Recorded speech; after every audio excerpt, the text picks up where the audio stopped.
Hi, I'm Johnny Jenkins. Welcome to another Speaking to Students, a series where each time we speak to a remarkable student who does extra stuff alongside their degree. Today we're talking to Luke Netherclift, who's a third year Global Sustainable Development and Business student at the University of Warwick. And Luke is involved in lots of different entrepreneurship avenues. We're going to discuss those. Luke, hi, so good to see you today. GSD, your degree, Global Sustainable Development, that's a bit of a different one, isn't it? Yeah, hey Johnny. Honestly, thank you so much for having me on today. I'm really excited to be having these conversations. And when I was looking around Warwick at the open day, I'd never even heard of Global Sustainable Development, or GSD as we call it. I literally just went into it. I wanted to do economics at university, and I had like a spare hour in the open day with nothing to do. So I just went to this random open day lecture. Turns out I really liked it, and I just got lost along the way and have ended up now doing GSD and business. So it's been an awesome, unexpected journey, and I'm really grateful to be on it as well, because it's such an awesome degree, learning all around like sustainability, how to make a positive impact on the world, and really being in that sort of environment. It just shows, Luke, how important it is to go to the universities, go to the open days, and meet people and have these conversations, because you might not know what you want to study, and once you've gone and you get inspired, I suppose. Yeah, I honestly, I remember this, we had this wonderful head of school called Katia. She's like this radiant Italian woman who just inspired everyone within the open day, and I think convinced so many people to really take this pathway. But also, it got me to critique about what I really wanted in the world, what impact did I want to have as an individual, and what sort of society did I want to help create in the future. And I think I hadn't really thought about it from that sense. I'd really been taken down like a money-driven approach before, but it kind of has opened me up to this more impact-driven side, which I'm continuing to pursue. Exactly, and as always in this series, Luke, I'm far more interested in the other stuff you do than the degree itself. You're involved in a lot of entrepreneurship, helping other students now actually become entrepreneurs. Tell me when you first got the bug for it. Was it at school or did you learn at university? Yeah, it was when I was 12 years old. I wanted to go on a ski trip, and my parents said you got to raise some money to go on the ski trip. So I decided to sell some cakes to some people in my local street, and it turns out I'm actually pretty good at baking cakes. And word kind of got around, did some like marketing and started selling them to like clubs, restaurants, pubs and stuff like that. And it was really epic. I really enjoyed just the thrill of going out, selling things, making people happy through selling the cakes and them enjoying it. And that was really how I got the entrepreneurial bug. But then I kind of took a few years out, to be honest. Had a few issues at school of my mental health, and I took a few years out. But then when I got back into it in my first year at Warwick University, I got into it just by joining another social enterprise started up by a few students at Warwick, and they really we were doing some amazing stuff. We were getting food that was going to be thrown away, and then we took it to a kitchen which employs single minority women, and then we were turning that into delicious meals which we sold on campus. And I spoke earlier really about this impact driven approach, and that really showed the impact that entrepreneurship can have, even if it's changing a few people's lives or having a small entrepreneurial impact. And then after that I did a competition with some friends, an entrepreneurial competition. That's where we designed the People's Backpack, which was my kind of next venture, where we're selling backpacks and using the money to support refugees. And we won that competition, and after that, really I just went full steam ahead and have been setting that up and then my current thing, the Human Entrepreneur. That's brilliant, and there's so much there, and those meals you mentioned, because we go to university together. I should make clear, and I had many of those meals in my first year, and they're always lovely, but always very, very spicy. Let's go back to when you were 12 though, when you were making these cakes, and you said you sold them to places, you did the marketing. It seems to me that it all sort of came second nature to you. You needed to make money. So rather than saying, Mum, can I do some chores around the house? You wanted to make something, to sell it, to market it. Was that just a natural thing for you to do then? Yeah, like I didn't think it was like entrepreneurship until like I'm like doing these sort of talks now and like kind of reflecting on it. I was kind of just doing it for the hell of it. Like I love baking, I love making things. I love giving food to other people. That's something that really brings joy into my life.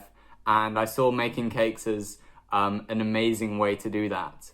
And like everything that I've done after that has never really been the intention, like I want to start a business, or I might have had that like subconsciously, but it's actually just come from like within, and I've just had an impulse that I actually need to go out and do something, and there's been a specific moment. But yeah, I never thought about I'm gonna be making like a cake business and stuff like that, be CEO or founder of a cake business.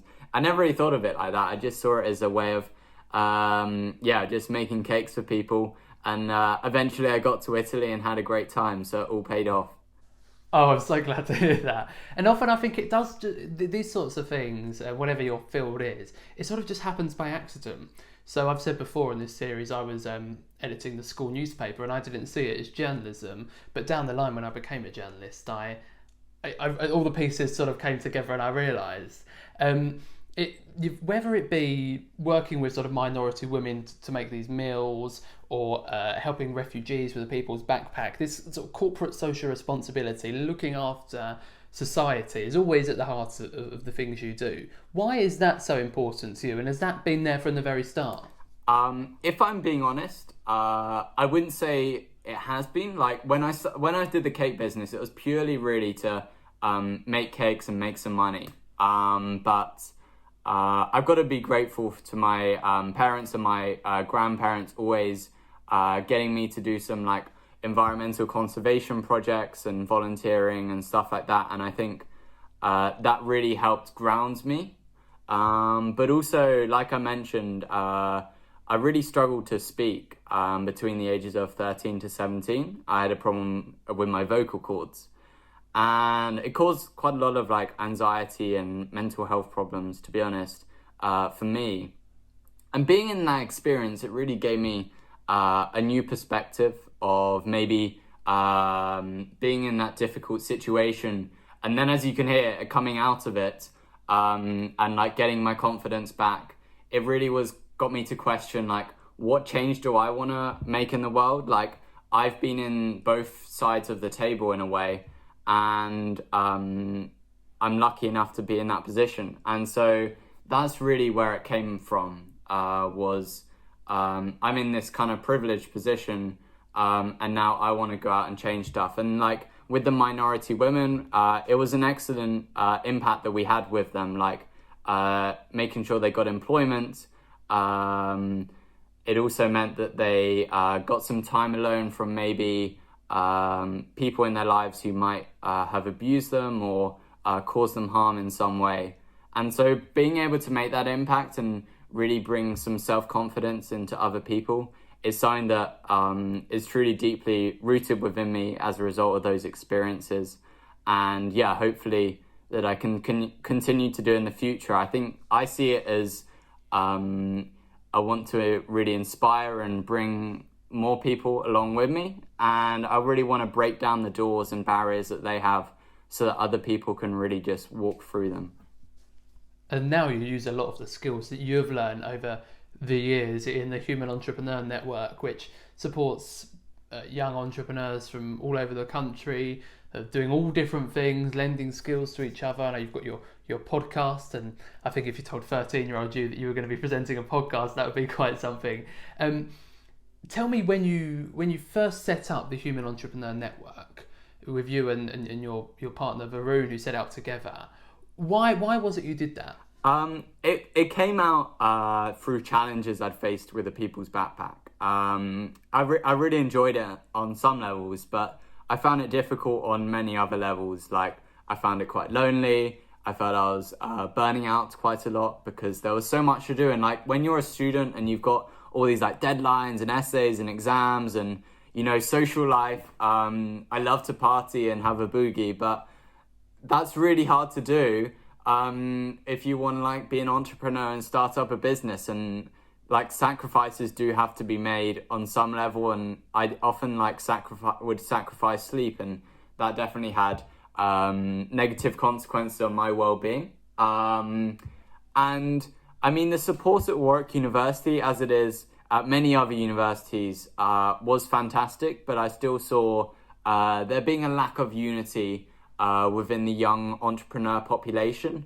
And what we really sought to do was bring that unity through the Youth Entrepreneur Movement, which is our community of young entrepreneurs, but also give access for young entrepreneurs, access to like the mentors, whether that's young entrepreneurs who have been quite successful or are learning, or established industry professionals who've been in the game 40, 50 years.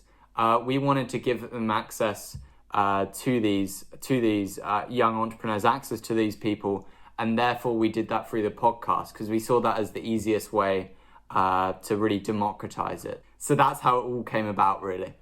And you do this podcast you mentioned where you get entrepreneurs to come on, share some of their experiences, some tips, help people. Has that helped you along the way as well? Definitely. I think I've learned so much. Like, we were doing it to give access to these amazing people through the podcast, for example. But if anything, I've learned the most because it's given me exposure to these people, learning about their journeys, learning about like their daily routines, their tips, their experiences. And I think, to be honest, it's given me this sense of hope, especially in like dark moments or moments of uncertainty, because these people that you see as really successful, maybe people also that you're having on this series, Johnny, they would definitely have had self-doubt, setbacks, difficult times, and all the successful people we interview on the podcast have had that, but they've really tried to apply what's called like a growth mindset, where if you're facing a failure, you don't really see it so much as a failure, as a bad thing, but really as an opportunity to learn more about yourself and develop like your skill set. And that's something that I've really had to embrace. Like, things are going wrong all the time, but every time we like learn and try to avoid that happening in the future. So I think that's something that I found comforting, being able to really understand that from other entrepreneurs. And also, like, yeah, you do feel a bit of like imposter syndrome in some ways, because as like a host of a podcast, I'm trying to teach other young entrepreneurs, but at the end of the day, I'm not an expert myself. And so it's good to really recognize that and understand that you're learning as much as everyone else is. And I think hearing that would be quite refreshing for a lot of people, because there's this sort of stigma, you know, you think everything's always going to go perfect, you're always going to fit everything in the hours of the day, and we both know it doesn't always work out like that. Finally, Luke, what would you say to someone who maybe is a student or is going to start studying soon and isn't sure if they'll be able to manage extra stuff alongside their degree? Would you just say go for it? Great question. I think it's really important to evaluate what your priorities are. That was something that I really didn't know what my priorities are. If it's like study, social life, if there's other things that you're passionate about, I think definitely follow your passions outside of the degree. I think if you're at university or you're going to university, to me, the university experience goes way beyond the course. And so I would just say, understand what your goals are, what brings you happiness, and if you can align those two together, like it does for me with entrepreneurship, then I'd say go for it. And I think the worst thing you can often do is really either think you're not good enough or overthink the situation and think it's never really going to happen. Just go out and do it. Try to overcome this fear of failure, which can be very crippling, and I think everyone who is in this space definitely experiences. But yeah, try your best to really overcome that and just go out and do it. And if you don't like it, then that's great. You've learned so much, and you know that maybe entrepreneurship or whatever you want to do outside of your good degree isn't for you, and you can pursue other avenues which really do provide you with meaning, happiness, learning, whatever you want to get out of it. No, I've loved talking to you today, Luke, and I feel like I've learned a lot as well. If someone maybe wants to get in touch with you or get involved with the Human Entrepreneur, tell me how they can do that. Yeah, thank you so much, Johnny. It's been an absolute pleasure recording this with you. I've really enjoyed it. And yeah, if anyone wants to reach out to me, just search up Luke Netherclift on Instagram or LinkedIn, Facebook, wherever's best for you. There's no one else with my name, so it should be pretty easy to find. And the best place to find the Human Entrepreneur is on Instagram.